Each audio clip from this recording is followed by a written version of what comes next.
السلام علیکم، کیسے ہیں آپ سب لوگ؟ امید ہے خیریت سے ہوں گے۔ نوے روزے کی سحری کی شروعات ہو چکی ہے اور یہاں میں بنانے جا رہی ہوں کھجلا،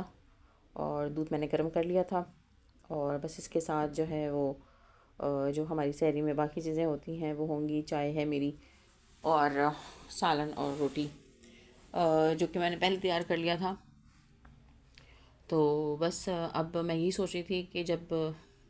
رمضان جو ہے وہ ایک عشرہ جو ہے اس کا ختم ہو چکا ہے، اور نوے روزے کی اگر سحری کی شروعات ہو گئی ہے تو بس آج روزہ، اور پھر اس کے بعد جو ہے رات میں جو ہے وہ 10ویں روزے کی سحری کی تیاری۔ تو یہاں کے اوپر بس میں نے جو ہے وہ سحری لگا دی تھی، اور میں نے مٹن کا سالن بنایا ہوا تھا، اور اس کے ساتھ میں نے کھجلا بنا لیا تھا، اور اپنے لیے چائے، اور پھر میں تھوڑا سا شربت بھی بنا کے رکھا ہوا تھا، کیونکہ موسم جو ہے تھوڑا سا چینج ہو گیا ہے، پیاس بہت لگتی ہے۔ لیکن کہتے ہیں کہ اگر آپ سحری کے وقت سحری کرنا جب آپ کر لیں تو اس کے بعد آپ پھر 3 دفعہ اگر آپ پنا تینا پڑھ لیں آپ، تو پیاس کم لگتی ہے۔ بہرحال یہ چھوٹی چھوٹی چیزیں ہیں جو لوگ اپنی زندگی میں اگر اس کو شامل کر لیں تو کوئی حرج نہیں ہے، اور ظاہر ہے اللہ تعالیٰ کا کلام ہے، اس کا کچھ نہ کچھ تو اثر بہرحال ہوتا ہی ہے۔ تو یہ چھوٹی چھوٹی چیزیں میں تو بہرحال ضرور کرتی ہوں، اور میں کہتی ہوں کہ بھائی ہمارے گناہ اتنے ہیں کہ ہم ان چھوٹے چھوٹے اذکار سے ہی جو ہے نا وہ ہماری بچت ہو سکتی ہے، اور اللہ تعالیٰ تو بس ایک چھوٹی سی نیکی پہ ہی، ایک چھوٹی سی چیز پہ ہی جو ہے وہ بخشنے والا ہے، اس کی یہ رحمت و کرم کا کیا ہی کہنا۔ تو بس یہ سحری جو ہے وہ تیار ہو چکی ہے، اور بس اب میں یہی سوچ رہی تھی کہ ہم خواتین کی جو زندگی ہوتی ہے وہ ماشاءاللہ اپنے گھر والوں کے لیے، اور بچوں کے لیے، اور شوہر کے لیے، اور بہن بھائیوں کے لیے، ماں باپ کے لیے، وہ ایسی ہوتی ہے کہ وہ ان کی پوری زندگی ہوتی ہے۔ اور ہم اپنے ماں باپ کے گھر ہوتے ہیں تو ہمیں اسی بات کی ترغیب اور تربیت ہوتی ہے کہ آپ اپنی ذمہ داریوں کو سمجھیں، اور اپنے آپ کو ایسے رکھیں کہ کوئی آپ کے اوپر انگلی نہ اٹھائے، اور آپ وقت کے ساتھ ساتھ آپ کے اندر جو تبدیلیاں آنی چاہیے وہ تبدیلیاں آنی چاہیے، اور آپ اس تبدیلیوں کو آگے لے کے چلتے ہوئے اپنی بڑی ذمہ داریوں کو آپ اٹھا سکیں۔ اور یہ میرا خیال ہے انہی گھرانوں میں ہوتا ہے۔ میں بالکل اس بات کو نہیں بہت زیادہ اس کو اپریشیٹ کرتی کہ جہاں تعلیم ہوتی ہے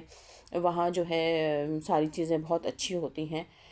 جہاں تربیت ہوتی ہے اور وہیں چیزیں بہتر ہوتی ہیں۔ لیکن چاہے وہ تربیت ہو یا تعلیم ہو، لیکن شعور کا ہونا بہت ضروری ہوتا ہے۔ بہت سارے لوگ ہوتے ہیں، ہمارے وقت کی ماؤں کے پاس کوئی بہت بڑی بڑی ڈگریاں نہیں تھیں، مگر انہوں نے ہماری تربیت اتنی اچھے انداز میں کی،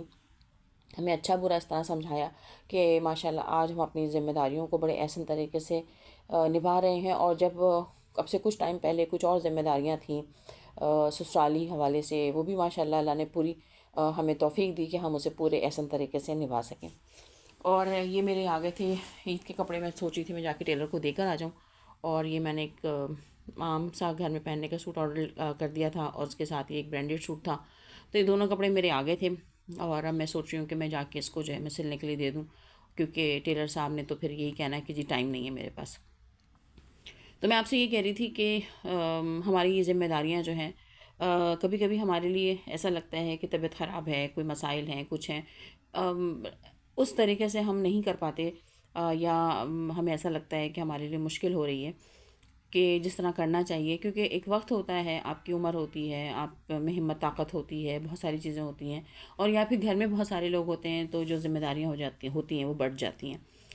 اور اگر ایسا نہیں بھی ہوتا تب بھی آپ جو ہے اپنی ذمہ داریوں کو اپنے طریقے سے، اپنے احسن طریقے سے، اور آپ نے اپنے گھر میں، اپنے میکے میں، اپنے سسرال میں جو کچھ سیکھا ہوتا ہے اس کو سب مد نظر رکھتے ہوئے آپ ان ذمہ داریوں کو بڑے احسن طریقے سے جو ہے اٹھا لیتے ہیں۔ لوگ بہت باتیں کرتے ہیں کہ جی ایسا ہوا اور ویسا ہوا۔ زندگی میں اچھا دیکھنا چاہیے، اچھا سوچنا چاہیے۔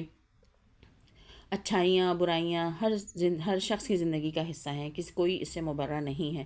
لیکن ہمیں کوشش یہ کرنی چاہیے کہ ہمیں اچھی باتیں زیادہ سوچنی چاہیے، اور ہمیں کوشش کرنی چاہیے کہ اگر زندگی میں کسی وقت ہمارے ساتھ کچھ ایسا ہوا بھی ہے تو ہم کم سے کم لوگوں کے لیے آسانی کا باعث بن سکیں، اور ان کے لیے اچھا کر سکیں، اور ان کے لیے جو ہے کچھ آرام کا باعث بن سکیں۔ تو میں تو یہی کہوں گی کہ بھائی یہ ساری چیزیں جو ہیں رمضان میں آپ کو زیادہ سے زیادہ اپنے ساتھ جو ہے اس کو نا جیسے کہتے ہیں نا کہ ریوائز کرنی چاہیے، کیونکہ رمضان پورا سال آپ کے ساتھ رمضان کے کیے ہوئے اذکار کا اثرات جو ہے وہ ماشاءاللہ بہت سارے لوگوں کے ساتھ جو ہے پورا رمضان جو ہے وہ پورا سال ہی رہتے ہیں۔ تو یہ ساری چیزیں کہ آپ روز سموسے پکوڑے بنا رہے ہیں اور کھانا بنا رہے ہیں اور یہ کر رہے ہیں، کبھی کبھی تھک بھی جاتے ہیں، پھر اس میں تراویح بھی ہوتی ہے، پھر اس میں تلاوت بھی ہوتی ہے، پھر اس میں بازار بھی ہوتا ہے، سب کچھ ساری چیزیں اپنی جگہ کے اوپر۔ لیکن جب ہم ایک لمحے کے لیے سوچتے ہیں کہ یہ وہی لوگ ہیں جو ہمارے لیے کتنی تگ و دو کرتے ہیں، ہمارے لیے کتنی محنت کرتے ہیں، چاہے وہ ہمارے والد ہوں، ہمارے بھائی ہوں، ہمارے شوہر ہوں، ہمارے بیٹے ہوں، تو آپ یقین کریں کہ یہ ساری تھکن، یہ ساری چیزیں جو ہے نا وہ ایک دم سے دماغ سے جو ہے نکل جاتی ہیں، اور دل چاہتا ہے کہ مزید جو ہم کر سکتے ہیں وہ ہم کریں۔ تو امید ہے آپ لوگوں کو یہ میری کچھ باتیں جو ہیں اچھی لگی ہوں گی، اور اپنی زندگی میں ضرور اس کو ضرور شامل کیجیے، اور ان چیزوں کو لے کے ہم سب کو آگے بڑھنا چاہیے تاکہ ہم ایک بہتر معاشرے کو تشکیل دے سکیں، اور اپنے ایک بہتر گھرانے کی جو ہے وہ تکمیل کر سکیں۔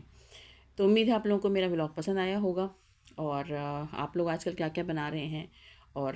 پلیز کامنٹ ضرور کیا کیجیے اور بتایا کریں کہ آپ لوگوں کو میرا ولاگ کیسا لگتا ہے، اور لائک بھی ضرور کیا کیجیے اور شیئر بھی ضرور کیا کیجیے۔ تو امید ہے آپ لوگوں کو یہ ولاگ پسند آیا ہوگا۔ آج میں نے بس تھوڑا سا زیادہ اہتمام کر لیا افطار پہ،